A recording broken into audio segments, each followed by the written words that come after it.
The Great Hall of Prime had seen many desperate moments in its long history, but none quite like this one. The circular chamber stretched wide enough to hold representatives from 100 different species, and today every seat was filled. The air recyclers worked hard to accommodate so many different atmospheric needs, creating a faint humming sound that filled the silence between speeches. Ambassador Moore sat in the small section reserved for humanity. It was a modest space near the back of the chamber, fitting for a species that had always kept to itself. Beside her sat Admiral Grant, a tall man with gray at his temples and calm eyes that revealed nothing of his thoughts. They had traveled 3 weeks to reach this station, and already knew what was coming. High Speaker stood at the central podium. He was an species with 4 arms and compound eyes that reflected the chamber lights like broken mirrors. His voice came through the universal translators as tired and heavy with grief. 47 years, said. For 47 years, the Allied Species Coalition has fought against the Dominion. We have lost 18 star systems. We have lost 4 trillion lives. Our shipyards are destroyed. Our armies are broken. And now they have deployed the Void Lance. A murmur passed through the chamber. Had read the intelligence reports about the Void Lance. It was a weapon that could crack a planet down to its core, killing billions in seconds. They had already used it twice on colony worlds that refused to surrender. We cannot win this war alone, continued. His 4 arms spread wide in a gesture of pleading. We have tried everything. We have sacrificed everything. And so today, I must do something that my people have never done before. I must ask for help from those who have always refused it. Every eye in the chamber turned toward the human section, felt the weight of their stares, the mixture of desperation and doubt. To most species in the galaxy, humans were a mystery. They had made first contact 200 years ago, established trade relations, built embassies, and then simply refused to participate in galactic politics beyond the bare minimum. Turned to face her directly. Ambassador Moore, on behalf of the Allied Species Coalition and the 18-member worlds we represent, I formally request human military intervention in this conflict. We ask that Earth join our war against the Dominion.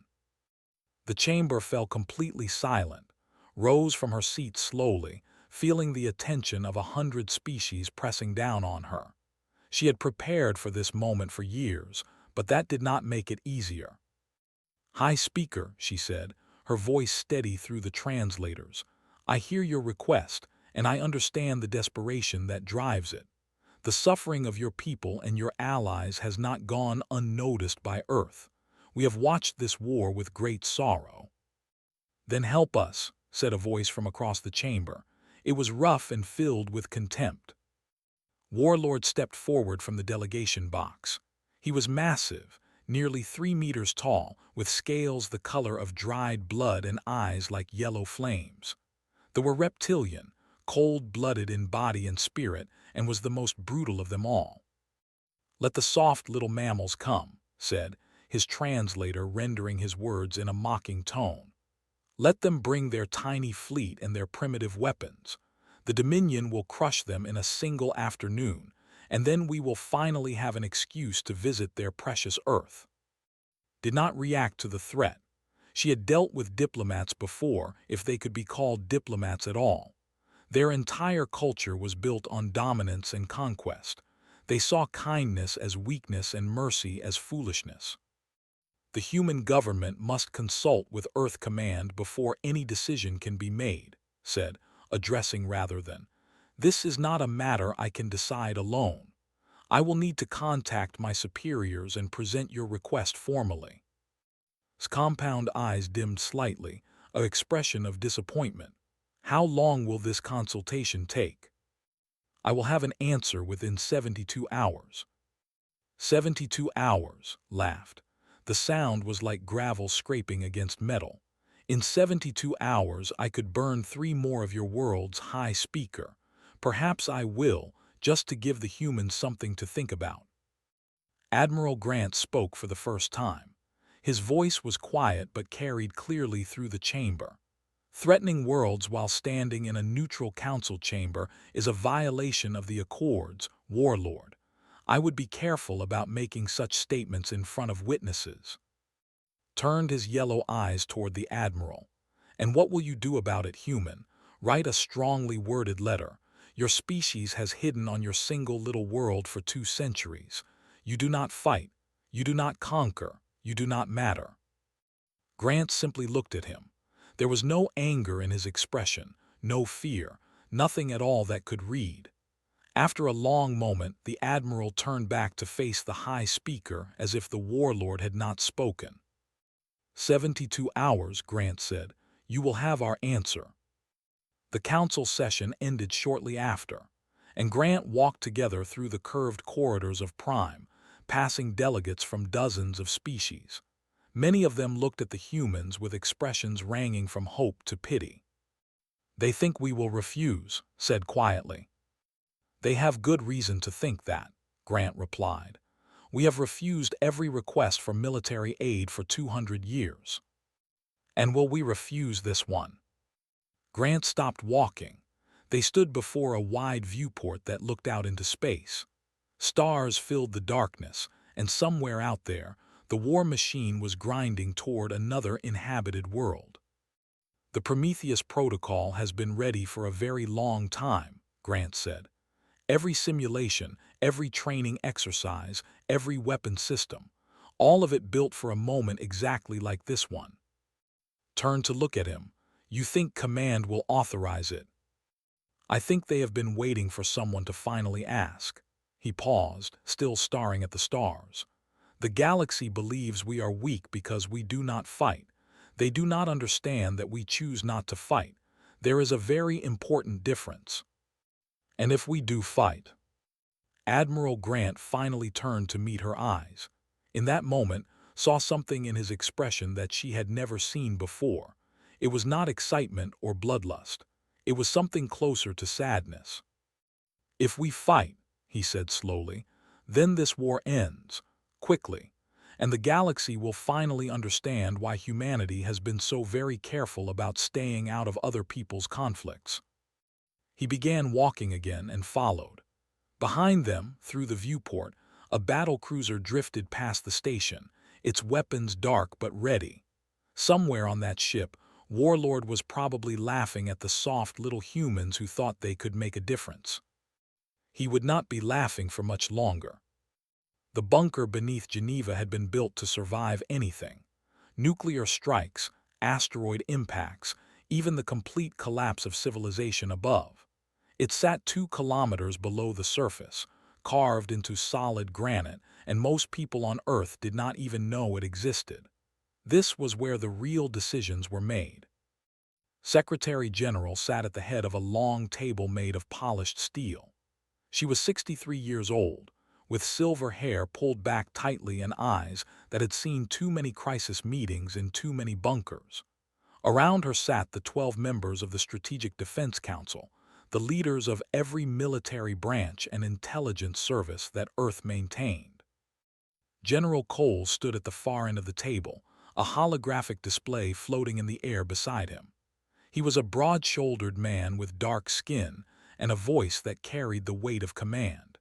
He had fought in the last resource war on Earth, 40 years ago, and he still walked with a slight limp from the wounds he had taken. The situation is simple, Cole said, gesturing at the display. It showed a map of the galaxy with controlled space marked in red. The red area was growing. The coalition is losing. At current rates of expansion, the Dominion will control 60% of inhabited space within 20 years. They will reach Earth in approximately 15. 15 years is a long time, said one of the council members, an older woman from the Asian Federation. Perhaps the situation will change. It will not change, Cole replied. They do not negotiate. They do not stop. They conquer until there is nothing left to conquer, and then they turn on each other until a new warlord rises to start the cycle again. This is their entire history. Secretary folded her hands on the table. And what are you recommending, General? Full deployment of the Prometheus Protocol. The room went silent. Everyone at that table knew what the Prometheus Protocol meant. It was the sum total of 200 years of secret military development.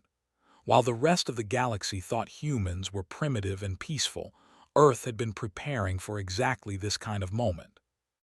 Dr. Samuel cleared his throat. He was the chief strategic analyst, a thin man with glasses and a habit of speaking too quickly when he was nervous. I have run the simulations over 3,000 times using every variable we can account for. If we deploy Prometheus, there is a 94% chance of total victory within 48 hours, a 78% chance of victory within 12 hours, and a 61% chance of victory within 6 hours. 6 hours, repeated. You are telling me that we could end a war that has lasted 47 years in 6 hours. Yes, Secretary, if we commit fully and strike simultaneously across all priority targets, adjusted his glasses. They have no idea what we are capable of. They have based all their strategic planning on the assumption that humans are technologically inferior. They are very, very wrong. Captain Diana Wells spoke up from her seat near the middle of the table. She was younger than most of the others, with short brown hair and the compact build of someone who spent more time in combat armor than in meeting rooms. She commanded the Special Operations Division, the soldiers who would be first on the ground if this went forward. My teams are ready, Wells said. We have been training for this for our entire careers. Every soldier in Special Ops knows the protocols. We can take the Void Lance facility within 90 minutes of deployment. And the civilian casualties? Asked. That has a population of 9 billion. I will not authorize an operation that turns this into a slaughter. General Cole nodded slowly. That is why the protocol was designed the way it was. Our weapons are not built to destroy, Secretary. They are built to disable. Electromagnetic pulses, neural disruptors, targeted system shutdowns. We can take apart their entire military machine without killing a single civilian if we do this right. And the enemy combatants? We will use lethal force only when absolutely necessary. Our goal is not to kill soldiers. Our goal is to make it impossible for them to fight. Leaned back in her chair. The weight of the decision pressed down on her like the kilometers of rock above their heads. 200 years of careful neutrality. 200 years of watching wars from a distance, of pretending to be less than they were. All of it came down to this moment. Why now? She asked quietly. We could have intervened at any point. We could have stopped this war decades ago. Why did we wait? Cole met her eyes. Because we needed to be certain.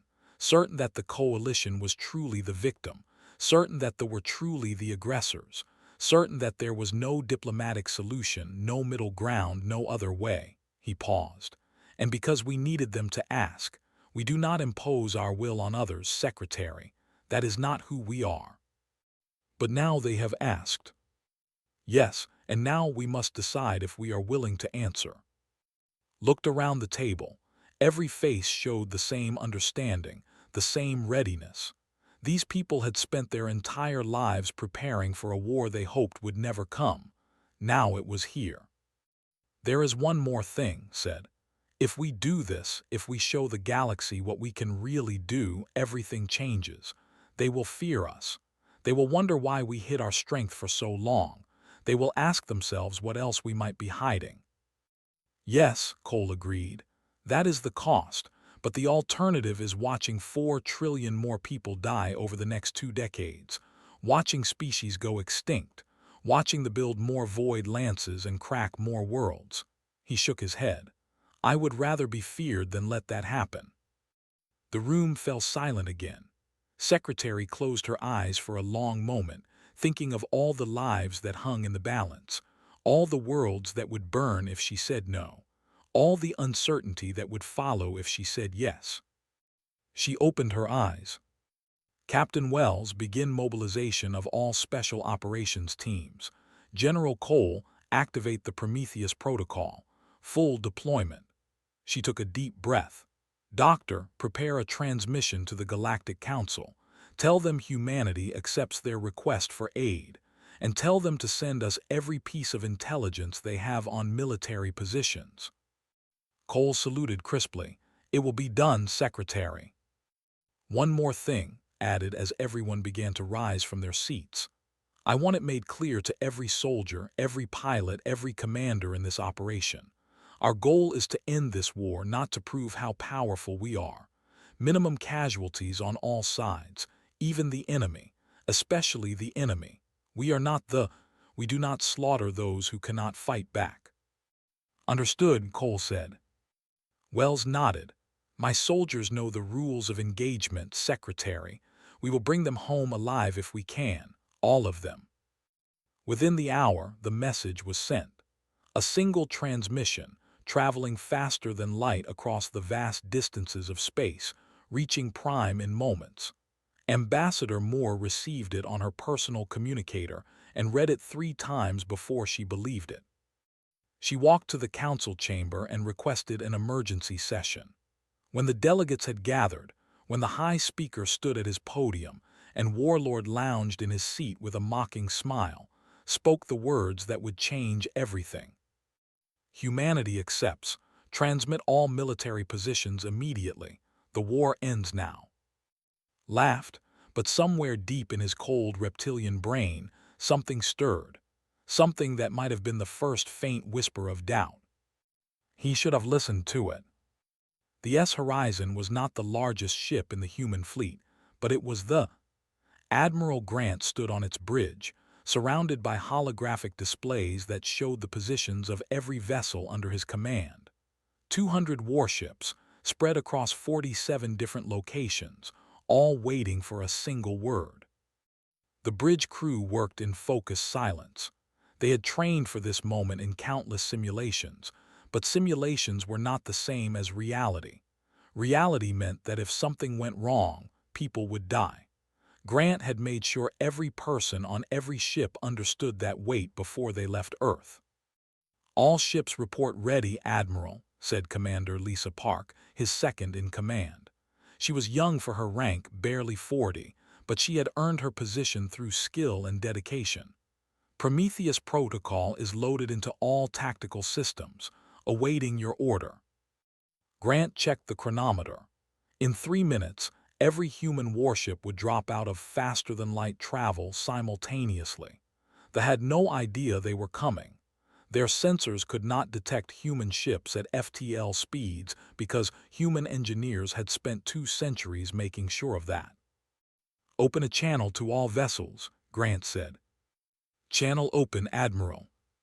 He took a breath. "This is Admiral Grant to all ships. In a few minutes we will engage the enemy for the first time in human history. I know that some of you are afraid. I know that some of you have doubts. That is normal. That is human." He paused.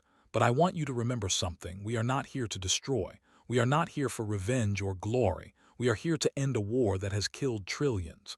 We are here because someone asked for our help and we finally said yes. Fight hard. Fight smart, and bring everyone home. All ships execute Prometheus Protocol on my mark." The chronometer counted down. 3, 2, 1. Mark. Across 47 star systems, 200 human warships appeared from nothing. They emerged from FTL travel like ghosts becoming solid, their hulls black against the stars, their weapons already powered and targeting. They had never seen anything move that fast or that quietly. At the main shipyard above the planet, Lieutenant Torres led his fighter squadron into the chaos. His ship was small and fast, built for precision strikes rather than heavy combat. Through his cockpit window, he could see the massive dreadnoughts scrambling to respond to the sudden attack. "All wings, this is Torres. Remember your training. Disable, do not destroy. Target their engine systems and weapon batteries. Leave life support alone." His squadron dove toward the nearest dreadnought, a ship 3 kilometers long with enough firepower to crack a moon. The gunners tried to track them, but human fighters were too fast, too agile. They danced between the streams of plasma fire like leaves in a hurricane. Torres locked onto the dreadnought's main engine array and fired. His weapons were not missiles or lasers. They were something the galaxy had never seen before. Quantum disruptors, devices that could reach inside a machine and simply turn it off. The dreadnought's engines died instantly, leaving the massive ship drifting and helpless. Target disabled, Torres reported, moving to secondary. All around him, similar scenes played out. Human ships struck with surgical precision, taking apart the fleet piece by piece. The enemy fought back hard, and some of their shots found their marks. Torres saw two human fighters explode in balls of fire, their pilots lost in an instant. But for every human ship that fell, 20 vessels went dark. On the planet below, Captain Diana Wells led Ground Team Alpha through the corridors of the Void Lance facility. The weapon was housed in a massive complex built into a mountain range, protected by thousands of soldiers and some of the heaviest defense systems in the Dominion. None of that mattered. Human teleportation technology had placed Wells and her team directly inside the facility, bypassing every external defense. The guards did not even know they were there until it was too late. "Contact front," Wells said calmly, raising her rifle. It was not a weapon that fired bullets or energy beams. It fired focused neural pulses that overwhelmed the nervous system, causing instant unconsciousness. The soldier in front of her dropped like a puppet with cut strings, alive but completely helpless. Her team moved through the facility like shadows. They encountered resistance at every turn, but they could not match human speed or human coordination. Wells and her soldiers communicated through implants that transmitted thoughts directly, allowing them to react as a single organism rather than separate individuals.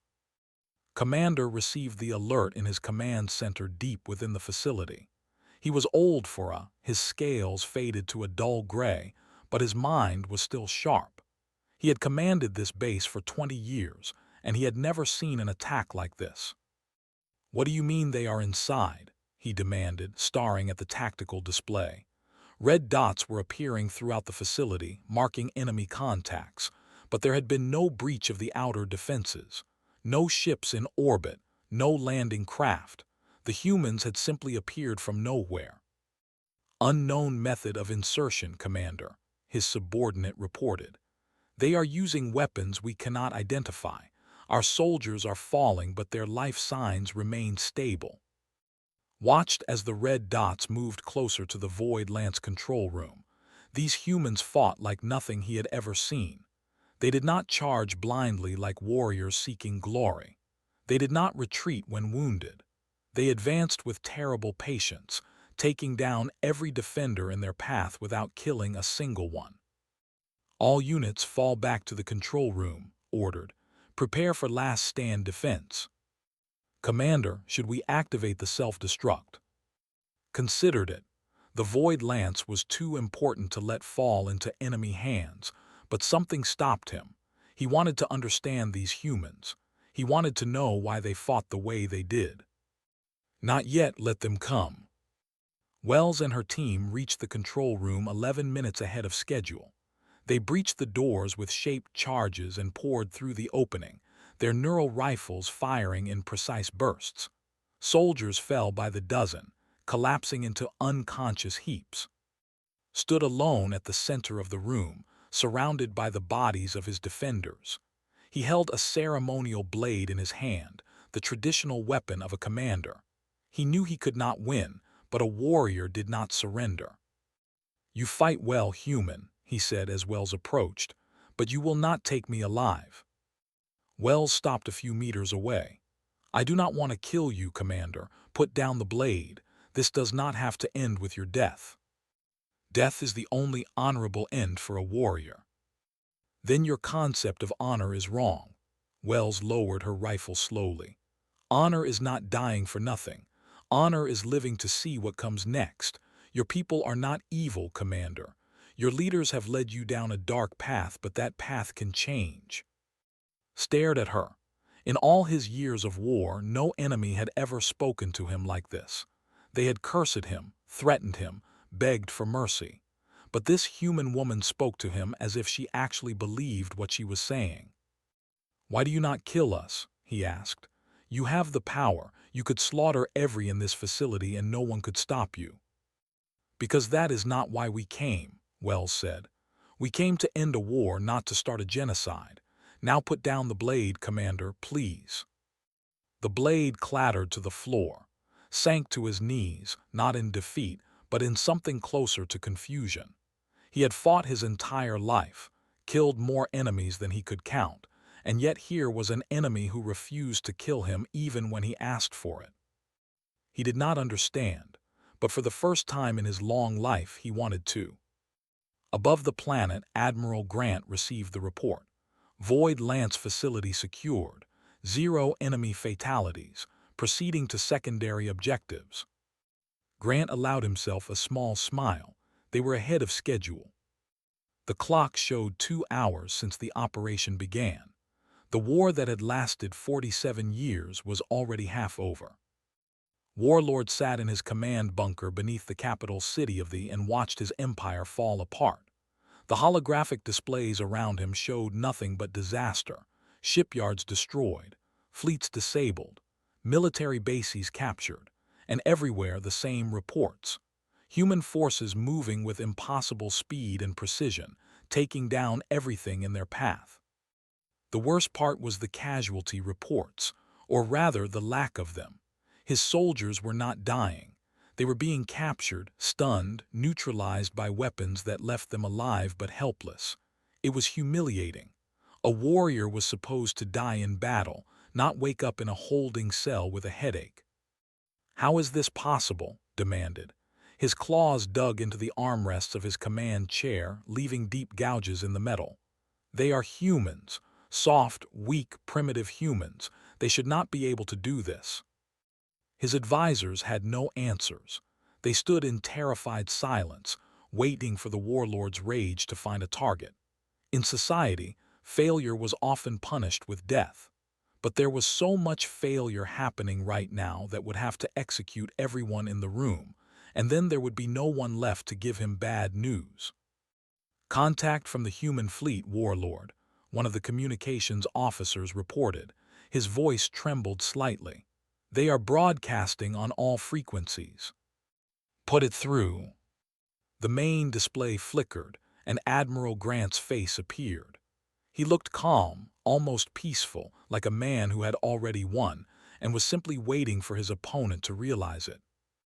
"Warlord," Grant said, "my name is Admiral Grant of the Earth Defense Fleet. In the past 3 hours, human forces have disabled or captured 94% of your military infrastructure. The Void Lance is in our possession. Your shipyards are dark. Your fleets are drifting without power." Bared his teeth. "What do you want, human?" "I want this war to end.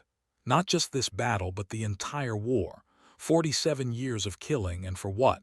Territory that you cannot hold. Resources that you do not need. Pride that means nothing to the dead. The do not surrender." "I am not asking you to surrender. I am asking you to stop." Grant leaned forward slightly. "Your military leaders have led you into a war you cannot win. We do not wish to destroy you. We do not wish to destroy anyone. But we will not stand by and watch you slaughter innocent people across the galaxy." Laughed, but there was no humor in it. "You come into my space, you destroy my fleets, and then you speak of not wishing to destroy. You are hypocrites." "We have not destroyed anything, Warlord. Your ships can be repaired. Your soldiers will wake up with nothing worse than sore muscles. We have gone to great lengths to avoid killing anyone, even your warriors who would have gladly killed us." Grant paused. "That is the difference between us. We fight to end wars. You fight to win them. Those are not the same thing." The transmission ended. Sat in silence for a long moment, processing what he had heard. The human was either lying or insane.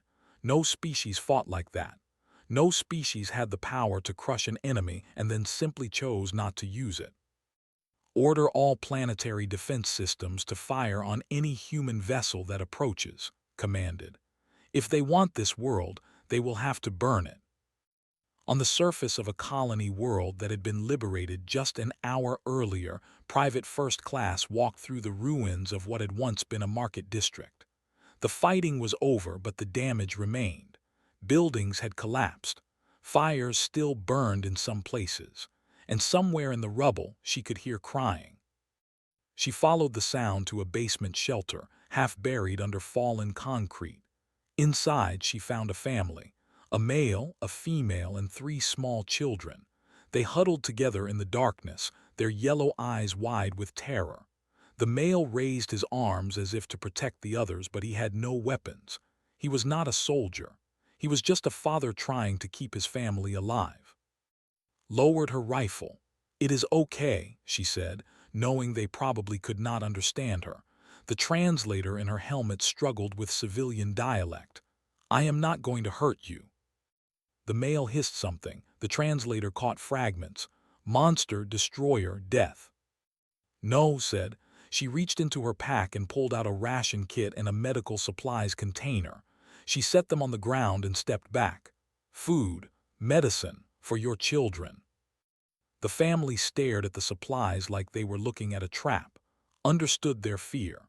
They had been told their entire lives that humans were primitive savages. Now, a human soldier was standing in their shelter, offering them help instead of death. The smallest child, barely larger than a human toddler, broke away from its parents and crawled toward the ration kit. The father tried to grab it, but the child was too fast. It picked up the kit and sniffed it curiously. Knelt down slowly, trying to look as unthreatening as possible. The child looked at her with those yellow eyes, and something passed between them. Not understanding exactly, but maybe the beginning of it. "Why?" the father asked. The translator caught that word clearly enough. "Why help?" Thought about it. She thought about all the training she had received, all the lectures about the philosophy of human warfare, all the reasons why Earth had stayed out of galactic conflicts for so long. But in the end, the answer was simpler than all of that. "Because this is how we end wars," she said, "not just win them." She left the supplies and walked back out into the ruined street. There would be more shelters to check, more civilians to help, more small moments of connection that might someday grow into something larger. That was the mission, not conquest, not glory, just the slow, patient work of turning enemies into something else. Back on Prime, Ambassador Moore stood in the council chamber with High Speaker and the other coalition leaders. They watched the battle data scroll across their screens, and none of them could quite believe what they were seeing. "They are winning," said. His compound eyes reflected the cascading numbers. "They are actually winning." "More than that," said a delegate, a small mammalian species that had lost 2 to the... "They are winning without slaughter. Look at these casualty figures. They are losing everything, but barely any of them are dying." "Is it a trick?" another delegate asked. "Some form of psychological warfare?" "No," Moore said quietly. "It is not a trick. This is how humans fight. This is what we have been preparing for since the day we first learned we were not alone in the universe." Turned to look at her. "You had this power for 200 years. You could have ended this war before it began, before we lost trillions of lives, before the cracked entire worlds with their weapons." His voice carried an edge that might have been anger or grief or both. "Why did you wait?" It was the question Moore had known was coming. She had rehearsed her answer 1,000 times, but now that the moment was here, the rehearsed words felt hollow. "Because we were afraid," she admitted. We were afraid of ourselves, of what we might become if we used this power without wisdom. Our own history taught us what happens when a species believes it has the right to impose its will on others." She paused. "We needed to be certain, certain that intervention was truly necessary, certain that there was no other way, and we needed you to ask, High Speaker. We would not force ourselves into a war we were not invited to join." Was silent for a long moment. Then he reached out with one of his 4 arms and placed it gently on Moore's shoulder. The gesture was clumsy, clearly unfamiliar to body language, but the meaning was clear enough. "Perhaps," he he said slowly. "That caution is why you were worthy of this power in the first place." The clock showed 5 hours. 1 hour remained. And on the defense platforms began to fire. It was beautiful from orbit. Green continents wrapped in blue oceans, white clouds drifting across the surface like silk scarves. 9 billion people lived on that world, and most of them had no idea that their entire military had just been dismantled in 5 hours. Admiral Grant watched the planet through the viewport of the S horizon. Below, the defense platforms were firing everything they had at his fleet: plasma bolts, nuclear missiles, rail gun rounds the size of buses. All of it splashed harmlessly against human shields that glowed faintly blue with each impact. "Warlord has ordered all platforms to maximum fire," Commander Park reported. "He is not responding to communication attempts." "Keep trying," Grant said, "and begin precision strikes on the platforms. I want them disabled, not destroyed. There are crews on those stations." "Yes, Admiral." One by one, the defense platforms went dark. Human ships moved through the barrage with surgical precision, firing their quantum disruptors at exact points that would shut down weapons and engines while leaving life support intact. It was harder than simply destroying the platforms would have been, but Grant had not come this far to start taking shortcuts now. On the surface, Warlord felt his world collapsing around him. The bunker shook with each distant impact as human forces worked their way through the planetary defenses. His officers had stopped giving him updates because there was nothing left to update. Every ship was gone. Every base was captured. Every soldier was either unconscious or surrounded. "Warlord," one of his guards said nervously, "sensors show human ground forces approaching the capital. They will be here within the hour." Stood up from his command chair. His body ached with the weight of defeat, but his mind was still clear. He had one option left, one way to make the humans pay for their victory. "Prepare the self-destruct sequence for the capital city reactors," he ordered. "If I cannot win, then I will take their victory away. Let them rule over ashes." The guard hesitated. "Warlord, there are 4 million civilians in the capital." "I know." His yellow eyes burned with cold fire. "Do it." Captain Diana Wells received the intelligence from a captured officer who had decided that loyalty to a mad warlord was not worth the death of millions. She was 3 blocks from the bunker entrance when the warning came through. "Admiral is planning to detonate the city reactors. We have maybe 20 minutes before he initiates the sequence." Grant's voice came back immediately.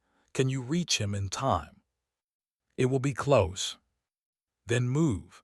"Wells, I am authorizing lethal force if necessary. We cannot let him kill 4 million people." Wells looked at her team. 15 soldiers, the best Earth had to offer. They had fought through the entire operation without taking a single life. Now they might have to break that record to save millions more. "You heard the Admiral," she said. "Double time, non-lethal if possible, but the mission comes first." They moved through the streets of the capital like ghosts. The civilians they passed fled at the sight of them, but Wells did not slow down. There was no time for reassurance, no time for the gentle approach that had worked so well everywhere else. This was a race against a madman.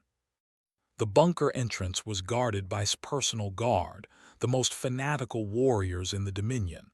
They did not run. They did not hesitate. They raised their weapons and charged directly at the approaching humans. Wells dropped the first 3 with neural pulses before they covered half the distance, but the 4th was faster than she expected.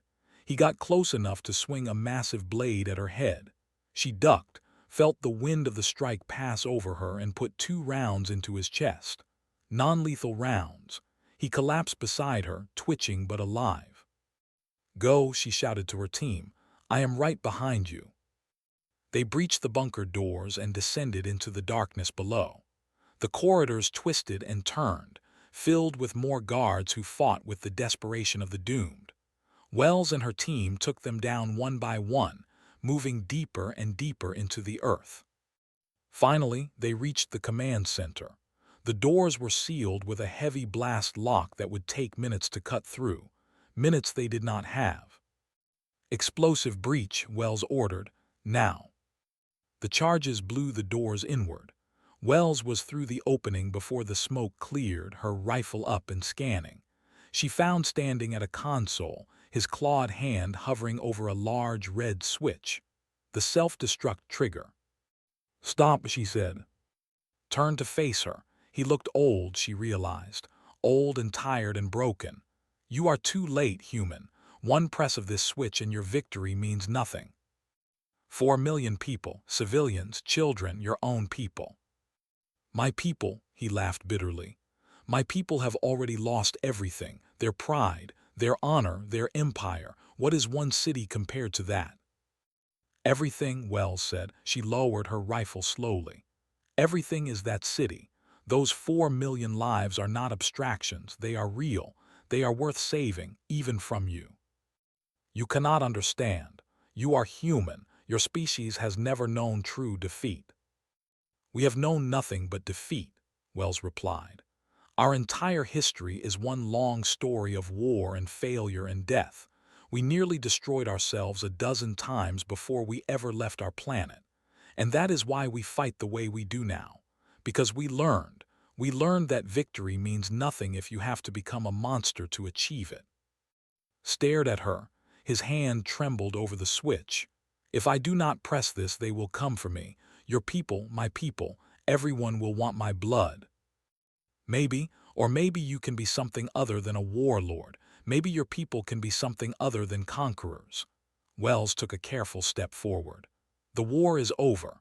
The question now is what comes next. You can be part of that, or you can die here having murdered 4 million innocent people. That is your choice." The moment stretched into eternity. Wells could see the calculation happening behind those yellow eyes, the pride that demanded one last act of defiance, the exhaustion that begged for it all to be over. And somewhere, buried deep beneath decades of war and cruelty, something that might once have been capable of mercy. Removed his hand from the switch. "I do not understand you," he said quietly. "I have fought enemies my entire life, and I have never understood any of them less than I understand humans." "Good," Wells said. "That means we still have something to teach each other." She walked forward and placed binders on his wrists. The most feared warlord in the galaxy did not resist. He simply looked at her with those ancient yellow eyes and waited to see what would happen next. The clock showed 6 hours exactly when the official surrender was broadcast. Matriarch, the true leader of civilian society, emerged from the shadows where the military had kept her hidden for decades. She was old and frail, her scales faded to pale silver, but her voice carried clearly across every communication channel in space. "The war is over," she said. "The Dominion lays down its arms. Let no more blood be spilled." On Prime, the council chamber erupted in sounds that might have been cheering from 100 different species. High Speaker watched the celebrations with his compound eyes glistening.